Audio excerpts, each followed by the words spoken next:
Hey y'all, this is the point in the semester where we just have a couple weeks left, kind of wrapping things up. This week we're going to cover some questions that are commonly asked in my class. Some are even questions y'all have emailed me, still about getting a job and skills needed for a job. Next week we cover what happens when you are offered a job, if you accept, work life, etc.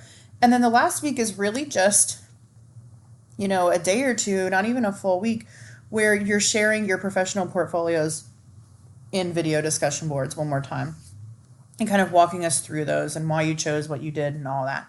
So we're really close to wrapping things up here. This will probably be a sequence of 2 videos just to keep everything clear and so I can take my time and not have to rush through some answers. So keep your eye out for a second video, part 2, for this week's slides.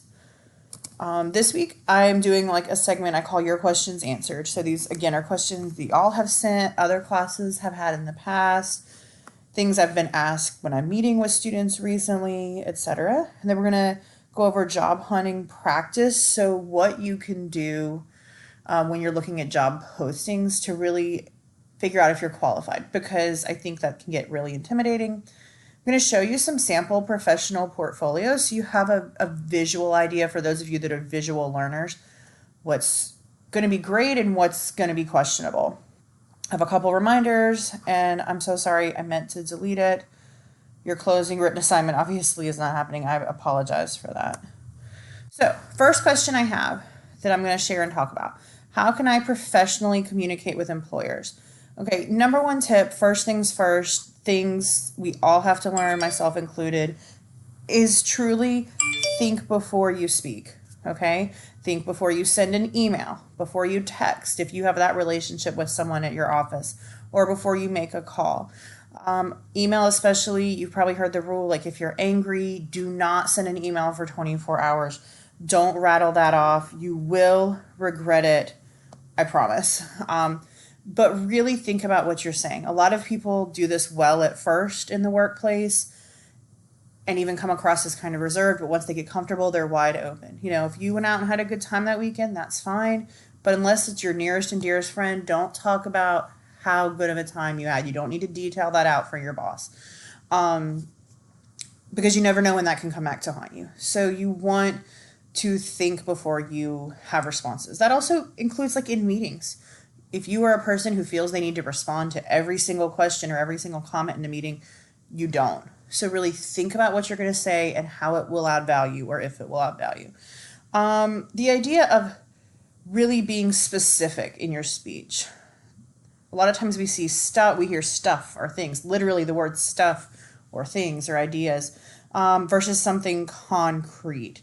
So if you have an idea, don't be vague in that. Be very specific with your ideas and how you're going to handle them. This tends to come across more in emails, but be concrete and be clear in what you're speaking of, and show that you know kind of the lingo or the jargon for your field. It's different everywhere across the board. Don't use swearing. Just don't swear. I know a lot of us do it in our personal lives, and that's fine, but it does come across as unprofessional if you're doing it all the time. So just keep that out of the workplace. And slang, I put that for emails. I don't mean jargon or acronyms that are related to your business, but slang that probably the majority of folks wouldn't know is not helpful in your professional communications. If you're really unsure, find someone you really admire in your workplace and kind of echo them. Ask them for guidance. What's the norm for email communication? I know in my office, people prefer a greeting, which we've talked about before, instead of just opening up an email to something and asking. They want you to greet them and ask how they're doing first. So learn the lay of the land, and you can follow the example of people you admire. Your timing is definitely everything. We'll touch on this next week, but a lot of students want to know, when can I get my first raise? And they want to jump into the raise, a couple of months after they've been there. Maybe that works if you've gone above and beyond and you've excelled and all your data and records show that you've just blown everything out of the water. Maybe it's a good thing, but maybe the timing is off. Maybe you've done all those things, but for example, you work for the state and the state budget has not passed yet. It's not a good time to do that. Okay, so keep in mind your timing. Also, keep in mind the timing of people's moods. When is someone super stressed? Not the time to ask for something or to broach a difficult subject. So keep that in mind. And then also just throwing it out there, like, have good grammar. If you're not sure about your grammar and it's not your strength, download the Grammarly app onto your computer. It's going to correct, put little squiggles and make recommendations for grammar. But make sure your punctuation is accurate, all of that. Really glad you asked that because that is most important. You always want to come across as professional. So does the first job you get kind of like cement, or this person said, concrete your career in a certain direction that's irreversible without more education? It doesn't have to.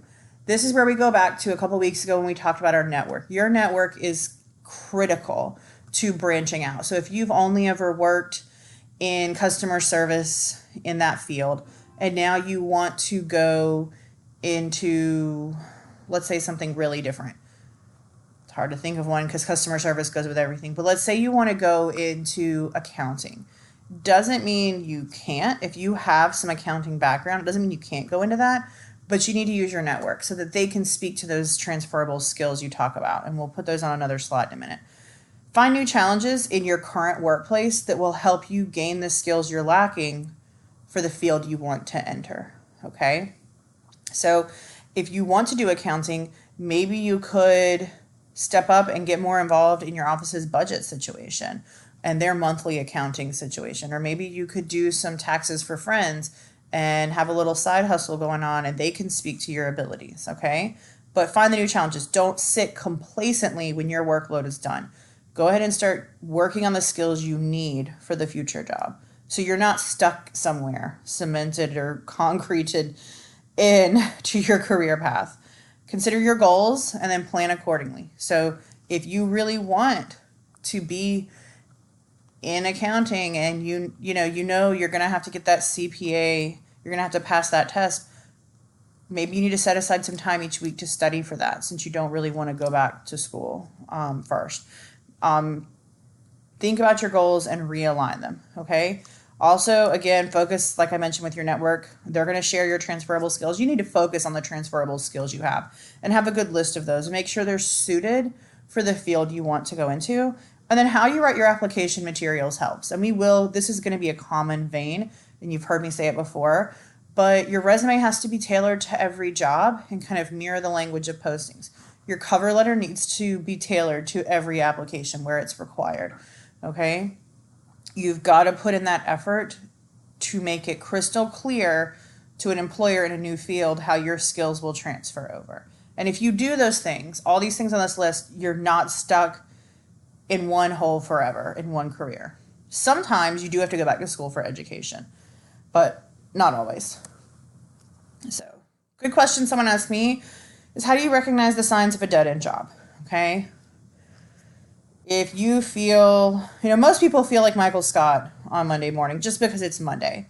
But if you feel that way every day, and not just, during the times when it's really busy or stressful, but every day you feel like it's Monday, I don't want to be here. You're trying to find a reason to be absent.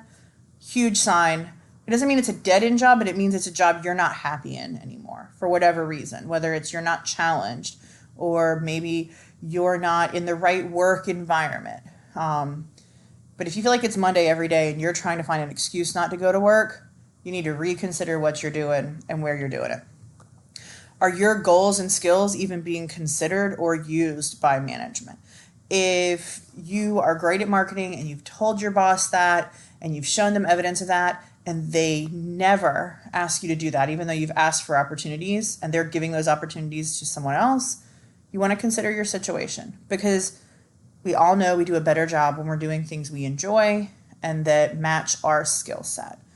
Are you challenged? So some people, I'd venture to say once you're out in the workplace, you'll find most people like to be challenged. They like to problem solve at work. Whether it's that they feel good that they're solving the problem, they like the praise afterwards, whatever it may be. Are you being challenged, or are you bored every day? Because you can get your work done super quick. When I was in admissions, I could get 120 applications done in a day. I was bored out of my mind. It was truly a dead end job. So I had to do some of those things we talked about here and go back and find new challenges at work so I could be trained when I was ready to make my career move. Okay? Do you feel valued? Does your team make you feel like if you weren't there, something would be lacking? It doesn't mean you feel that way every day, but on a decently regular basis, do you feel like a valuable member of the team? I've worked in a place where I didn't. I was out for a month and nobody even checked in. It was a planned vacation, but still, nobody even checked in on me. It seemed like things just went on without me. There were no questions, there were no worries. I'd already started not to feel valued, and after that, I realized I really wasn't valued. Okay, and it's one thing if one or two people make you feel that way, but in general, if you have the feeling that if you were gone, nobody would care, that might be a sign of a dead-end job as well. And you got to take action like this slide said. Okay, how can I find a non-agriculture job, and what skills are most useful in general in workplaces? So again, how you write your application materials is most of the answer to this. You've always got to copy the language in the job posting. So recently, Sanderson Farms, I was helping a student with a job posting and a resume, and I think he mentioned that he helped check on the poultry. But Sanderson Farm used maintain records of weekly poultry, whatever, check-ins. We easily can just tailor that language over, okay? Now, obviously, that's an ag job, and this says non-ag. But again, mirror the language. It doesn't always have to be what you've used. You can change that up. Anytime you can describe your accomplishments with data, so increase in sales in my first 3 months by 30%, and I use these skills to do it. That's great. Anytime you have numbers. So once you start working, start keeping record. Every week, I keep a record of how many meetings I had, how many events I ran, so on and so forth. So I know what I'm doing, and I can always use that data if I need it. Again, you want to tailor your cover letter to needs for the company, where you're matching their language, talking about data, where you have it. And this is where you're going to focus on these transferable skills. And these are some of the most desired transferable skills. You're not going to have all of these. You shouldn't lie if you have all of these. But the ones that you have, see how they align with the job you want and focus on them. Okay, if you are looking for a job in international relations, you're going to need cultural competence. And if you have that because you've traveled a lot or you've made it a point to study those, you can include that. And it's going to get you possibly, if you want a non-ag job in that field, into the non-ag sector, even if all your jobs have been agriculture. You've just got to make it painfully clear to the employer that you are the right fit for them. Okay? Now I'm going to wrap up this first video here and go into a second video so we can keep going on the slides.